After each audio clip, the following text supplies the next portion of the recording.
ये कहानी प्रिया की है, जिसे बचपन से ही न तो प्यार मिला, न अपनापन और न ही कोई सहारा। घर में दबी, सहमी और अकेली, जिसकी मासूमियत को हालातों ने बचपन में ही छीन लिया।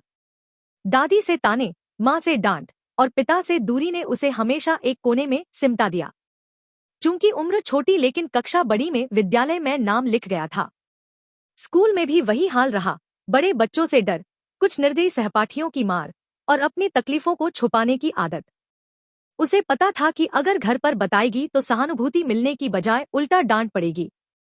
इसलिए उसने चुप्पी को ही अपना कवच बना लिया।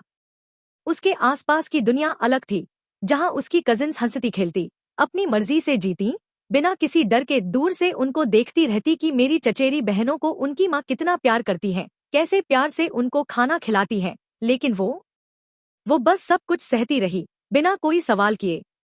उसे कभी कभी लगता कि शायद लड़की होना ही उसका सबसे बड़ा अपराध था, पर ऐसा नहीं था, क्योंकि लड़कियां तो उसकी कजिन भी थी। फिर उसे ऐसा लगता शायद मुझमें ही कोई कमी है, इसलिए मेरे साथ ऐसा होता है। इसी उधेड़बुन में धीरे धीरे बड़ी हो रही थी।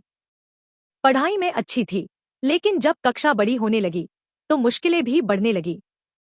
ट्यूशन का सहारा न मिला और सरकारी स्कूल की पढ़ाई में खुद को संभाल पाना कठिन होता गया। 10वीं तक आते आते अंकों की गिरावट ने उसे और भी तोड़ दिया। उसने बहुत कोशिश की, लेकिन किताबें अब डराने लगी। 11वीं किसी तरह कटी और अब 12वीं का बोझ सिर पर था। मोटी मोटी किताबें सामने रखे वो घंटों बैठी रहती, लेकिन समझ में कुछ नहीं आता। अब बोर्ड की परीक्षा नजदीक थी और डर बढ़ता जा रहा था। कोई समझाने वाला नहीं था, कोई सहारा देने वाला नहीं था। क्या वो इस परीक्षा को पार कर पाएगी? क्या उसकी जिंदगी हमेशा ऐसी ही रहेगी, या फिर कोई ऐसा मोड़ आएगा जहां वो खुद को साबित कर सकेगी? देखिए पार्ट 2 में।